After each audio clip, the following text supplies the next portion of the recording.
Hi, I'm Geoffrey Favaloro. I'm a psychologist and natural healing therapist, and I want to talk to you today a little bit about healing and what that means.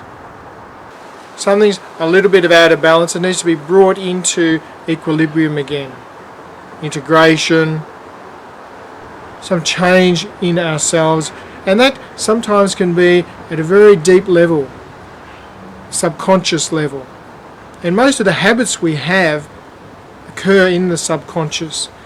Subconscious means that we have our conscious thinking here, and there's a little bit of processing going on just a little bit outside our awareness.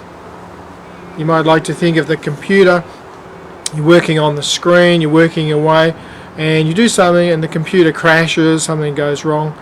You don't quite know what it is. There's something happening in the background, in the deeper processes where things stuff up. So with a computer, of course, you can take a hammer to it and get really mad, but what works is just a gentle investigation. What did I do?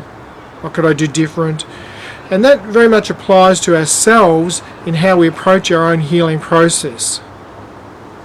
We can be very angry with ourselves, we can be frustrated, and we can then get tight and tense and hard on ourselves, and that also tends to be part of the habit. Like if you have a habit of giving up overeating or smoking, or emotional habits where we sabotage or go into certain processes, it helps to understand the habit through becoming kind to ourselves, gentle to ourselves. First of all, noticing the habit and noticing what that habit does for us.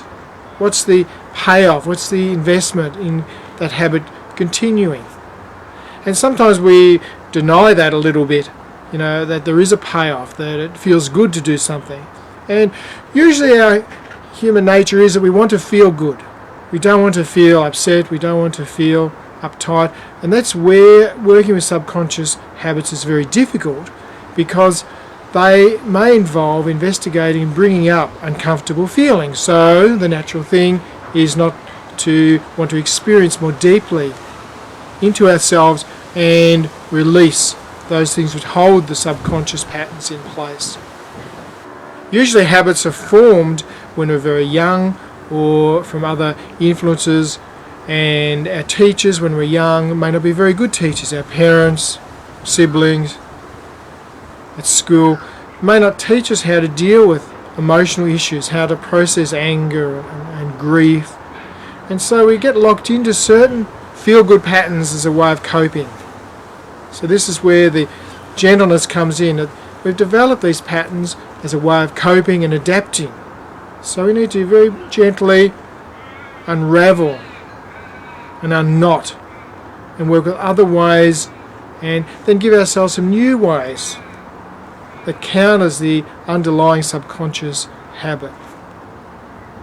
Of course, habits, as I said, come from our early years. A lot of them can come even when we're in the womb. There's research now shows that we're influenced very much by the mental and physical goings on when we're in vitro, when we're born, the process of being born, baby, childhood, and our sexual years as well.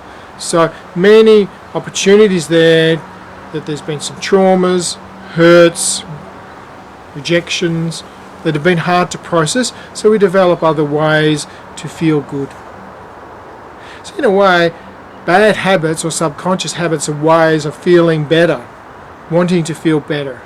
And of course, when they start to work against us, say we're overweight, we're smoking, taking drugs, or there's emotional habits that need to be unraveled, then we need to examine those carefully and work in some new ways, develop some new ways. Give our mind and our subconscious some positives, some reinforcement for the positives, for change. Change can occur and does occur through determination to have that change. We have to be willing and invite the openness to perhaps re-experience some so-called negative emotions, to reach some resolution or equilibrium around those, and then to give ourselves new ways of loving and comforting ourselves, that support ourselves in new ways. When those ways become new habits, so to speak, the old habits die away. Like old clothes, they get left in the cupboard and we forget we ever had those clothes. Old memories slowly become dimmer and leave us. So good luck in your journey of self-discovery and self-loving.